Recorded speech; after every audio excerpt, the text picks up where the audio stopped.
मेरा नाम रमेश है। मैं अपने आप को बहुत खुदकिस्मत मानता हूँ कि मेरी शादी रचना से हुई है। रचना और मेरी शादी घरवालों की मर्ज़ी से हुई है। रचना बहुत सुंदर है। शुरुआत में मुझे लगा कि वो मुझसे शादी को हाँ नहीं कहेगी, लेकिन जब मैं उसे देखने गया, तब उसके स्वभाव का पता चला। बहुत अच्छा उनका परिवार था। रचना जब शादी करके मेरी ज़िंदगी में आई, तब से मेरी ज़िंदगी बदल गई। सभी मुझसे कहते थे कि मैं बहुत खुशकिस्मत हूँ। अभी मेरी शादी को करीब 3 महीने ही हुए हैं। मेरा सपना था कि मैं बड़े शहर में एक बड़ा शोरूम बनाऊँ कपड़े का। मैंने रचना को इसके बारे में बताया। रचना को पता है कि यह मेरे लिए कितना बड़ा सपना। मैं दिन रात इसी में लगा रहता हूँ। बड़ी मुश्किल से मुझे एक जगह मिली, लेकिन पैसे बहुत ज़्यादा थे। इसलिए मैंने अपने गांव की ज़मीन बेचने का फैसला किया था। ज़मीन में मेरे पिता के दूसरे भाई का भी हिस्सा था। इसी काम के लिए मुझे कुछ दिनों तक गांव में जाना पड़ा था। मैंने रचना को चलने को कहा, क्योंकि पता नहीं कितना समय लग सकता है, लेकिन उसने कहा कि वो अपने मायके चली जाएगी। मैंने भी सोचा कि ठीक है। रचना अपने मायके चली गई। मैं अपने गांव चला गया। रचना से मैं फ़ोन पर बात किया करता था। ज़मीन के कागज़ और सारी बातों में समय लग रहा था।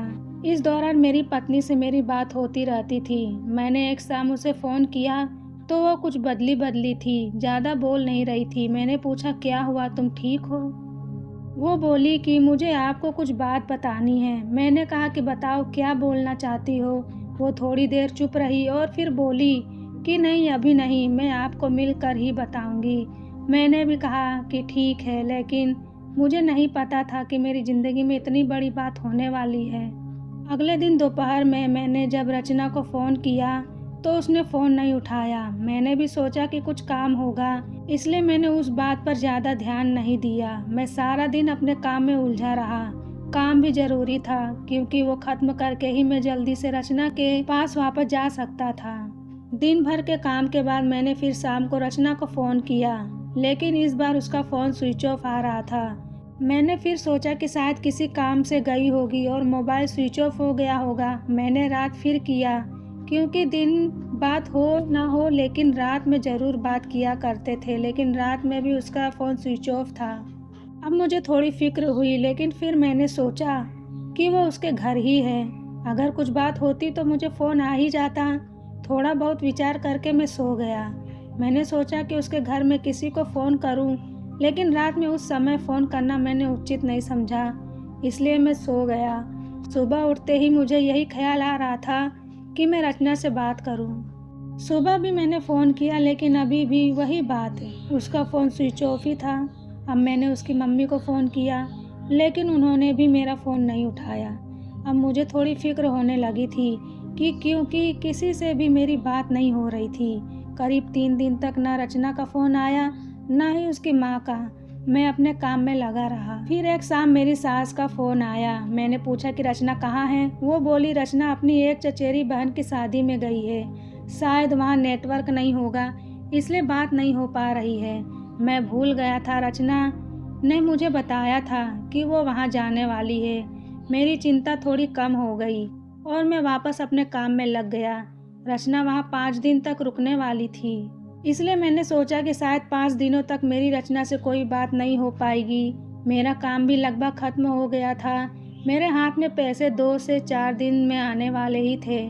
जैसे ही मेरे हाथ में पैसे आए, मैं वहाँ से निकल गया। वहाँ से निकलने के बाद मैं सीधा अपने पत्नी के घर ही गया, उसे लेने के लिए। जैसे ही मैं वहाँ पहुँचा, मुझे देखकर मेरी सास खुश होने के बजाय डरी हुई दिखाई दी। मैं थोड़ी देर वहाँ बैठा, उनसे पूछा कि रचना कहाँ है? वो बोली कि वो अभी आई नहीं है। मैंने बोला कि आई नहीं है? अभी तक उसका फ़ोन भी नहीं लग रहा।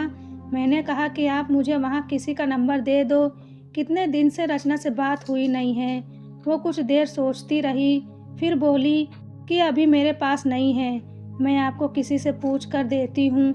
करीब 8 दिन हो गए थे मुझे रचना से बात किए। मुझे रचना पर भी गुस्सा आ रहा था कि उसका फ़ोन स्विच ऑफ क्यों है, साथ ही उसका फ़ोन काम नहीं कर रहा तो वो किसी के भी फ़ोन से बात कर सकती, लेकिन उसने मुझसे बात नहीं की। मैंने सोचा था कि जब वो आएगी तो उसे ज़रूर डांटूंगा। मेरी सास का फ़ोन नहीं आया। करीब 12 दिन हो गए। मैं उसके घर वापस गया, लेकिन अब वो भी घर पर नहीं थी, ना ही मेरा फ़ोन उठा रही थी। अब मेरे मन में बहुत सारे विचार आने लगे कि आखिर बात क्या है, जो रचना और उसके घरवाले मुझसे इस तरह का बर्ताव कर रहे हैं। मैंने उन्हें मैसेज किया कि अब मैं पुलिस के पास जाऊंगा।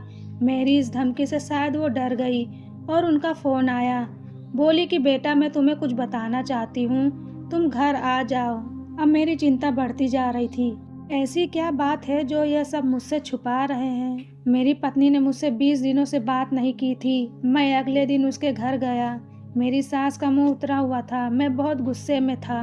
मैंने जाते ही उन्हें जोर से चिल्लाते हुए पूछा कि कहाँ है रचना। मेरी सास मुझसे बोली कि बेटा, अब मैं जो तुम्हें बताने वाली हूँ उस पर तुम्हें विश्वास नहीं होगा, लेकिन यह सही है। वो बोली कि रचना किसी के साथ भाग गई है।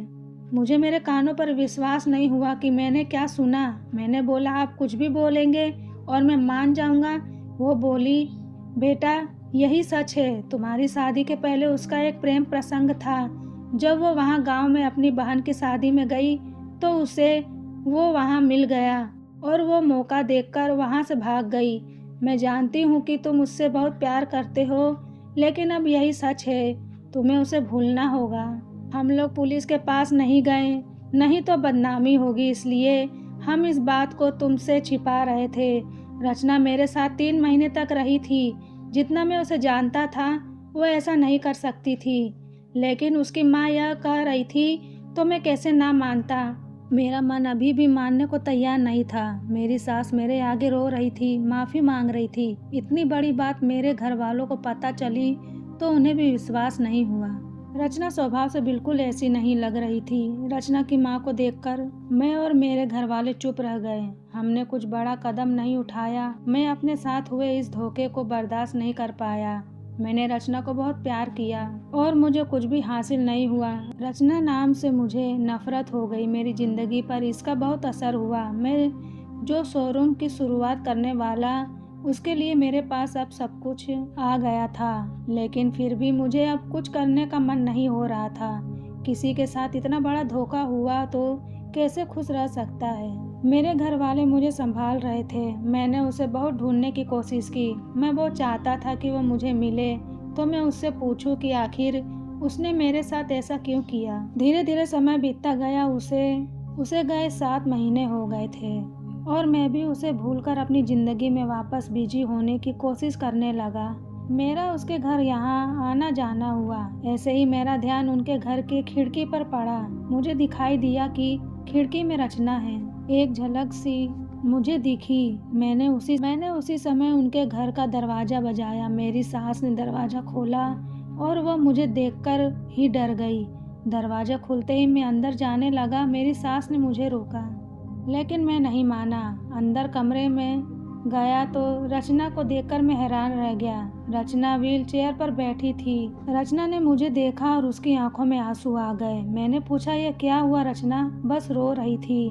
मेरी सास बोली कि बेटा, रचना जब शादी में गई थी तब उसका एक्सीडेंट हो गया था और उसे ऐसी जगह चोट आई जिसके कारण अब वो चल नहीं सकती है। एक्सीडेंट के समय भी बेहोशी में यह कह रही थी, तुम्हें ना बताए वो बड़े काम के लिए गए हैं। डॉक्टर ने जब बताया कि हो सकता है रचना अब चल ना सके तो इसका इलाज पर बहुत ज़्यादा पैसा लगेगा। तभी मैंने कहा कि दामाद जी को बता देते हैं, लेकिन रचना ने कहा कि मैं उनकी ज़िंदगी खराब नहीं कर सकती। उसका सपना है शोरूम खोलने का है। उसकी ज़िंदगी में जाऊंगी तो उनका बोझ ही बनूंगी। इसलिए रचना ने यह झूठ तुम्हें कहने को कहा ताकि तुम उसे भला बुरा कहकर उसे भूल जाओ, उससे नफरत करो। मेरी पत्नी मुझसे इतना प्यार करती ही थी। मैंने उससे कहा, रचना, अगर मेरे साथ ऐसा कुछ हो जाता तो क्या तुम मुझे छोड़ देती? रचना ने रोते हुए कहा कि ऐसा मत बोलो। रचना ने कहा कि मैं आपकी दोषी हूँ। एक्सीडेंट में हमारा बच्चा जो मेरे गर्भ में था वो भी नहीं बचा। आप मुझे भूल जाएं, दूसरी शादी कर लीजिए। मैं आप पर बोझ नहीं बनकर रहना चाहती। रचना की आंखों में आंसू नहीं रुक रहे थे। कितने दिनों उसने इन्हें रोक कर रखा होगा। मैंने रचना को बीते कुछ महीनों में ना जाने क्या कुछ नहीं कहा, लेकिन अब वो रचना को एक पल भी अपने से दूर नहीं रखना चाहता था। मैंने रचना की एक बात नहीं सुनी। मैं रचना को अपने साथ ले आया। अब कोशिश यही है कि वो फिर से चल सके। मैंने मेरा शोरूम बेच दिया और अच्छे से अच्छे अस्पताल में रचना को दिखाया है। उम्मीद की किरण दिखाई दे रही है। बस मैं यही चाहता हूँ कि वो फिर से अपने पैरों पर खड़ी हो जाए।